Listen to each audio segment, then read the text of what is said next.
Thank you, Mr. President and members. And I rise first to compliment my colleague from Los Angeles on her eloquent words and quoting William Saroyan so wonderfully today. I rise in support of SR 82, reaffirming California's recognition of the Armenian genocide, designating the year of 2022 and the month of April for commemoration. Every year on April 24th, we remember the 1.5 million Armenians, hundreds of thousands of Greeks, Assyrians, and other Christians massacred by the Ottoman Turkish Empire from 1915 to 1923. When you go back to your offices, the Legislative Armenian Caucus Foundation will be giving you a book titled My Name is Aram by William Saroyan, alluded to by my colleague from LA. Please read it at your leisure and learn more about the Armenian people from this great writer. On April 24th, 1915, 250 Armenian political, religious, and educational and intellectual leaders were arrested in Istanbul by the leaders of the Ottoman Empire. They were deported to the interior of the country and murdered. On that same day, 5,000 men, women, and children were rounded up and slaughtered on the streets and in their homes. Over the next 3 years, the Turkish government ordered the deportation of the remaining Armenian population in the Ottoman Empire to concentration camps in the desert of Deir Zor. Women and children were forced to walk over mountains and through deserts without food and without water. They were frequently stripped naked and abused. The intention of the Ottomans was complete obliteration of the Armenian nation. Not only the nation, but also any memory of the Armenian people. Back in 1915, the word genocide, the word didn't even exist. The UN Convention on the Prevention of Punishment of the Crime of Genocide was only adopted in 1948 in the aftermath of the Holocaust.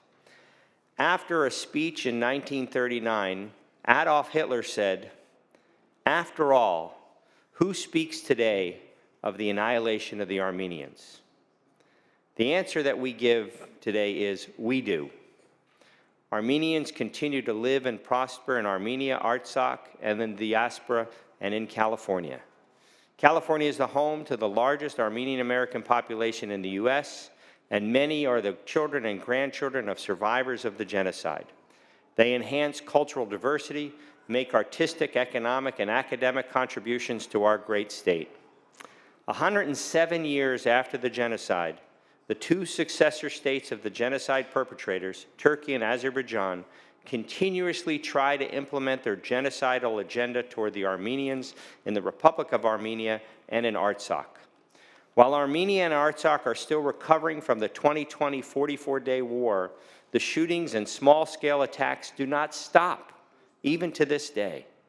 During my last visit to Armenia in November, I was honored to visit Artsakh and was deeply affected by my time there. I had the opportunity to witness the consequences of the unprovoked war. I saw destroyed homes, schools riddled with bullet holes, schools riddled with bullet holes, where today young students play in the backyard 200 yards away from Azeri camps, hospitals and churches leveled by Azeri shelling. I met with local villagers on the border, soldiers and survivors of the war, many of whom themselves are grandchildren of those who survived the genocide.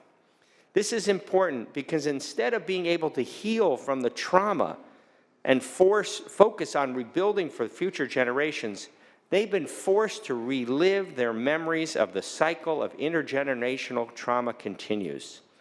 These more recent events on the Sunik and Artsakh border make all of us realize that the aggression, the violence towards the Armenian people has not stopped.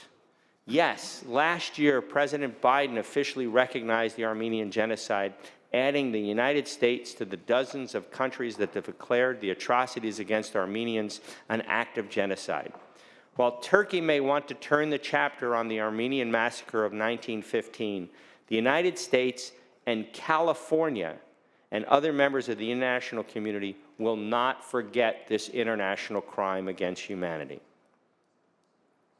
These attempts continue. the violence continues.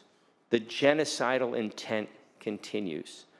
And what struck me about those villagers on the border is they're not going anywhere. They're going to stand on their land, they're going to fight on their land, and they're going to die on their land because they have sovereignty over their feet, over their homes, over their culture. And Azeri and Turkey aggression isn't going to take that away from them. And so a line from a poem inspired me. It says, "We are few, but we are called Armenians," by Sevak. Gank pidilinenk, uder shadanank. We are, we shall be, and we may be many. Let there be peace. Please, let there be peace. Adzvant orne.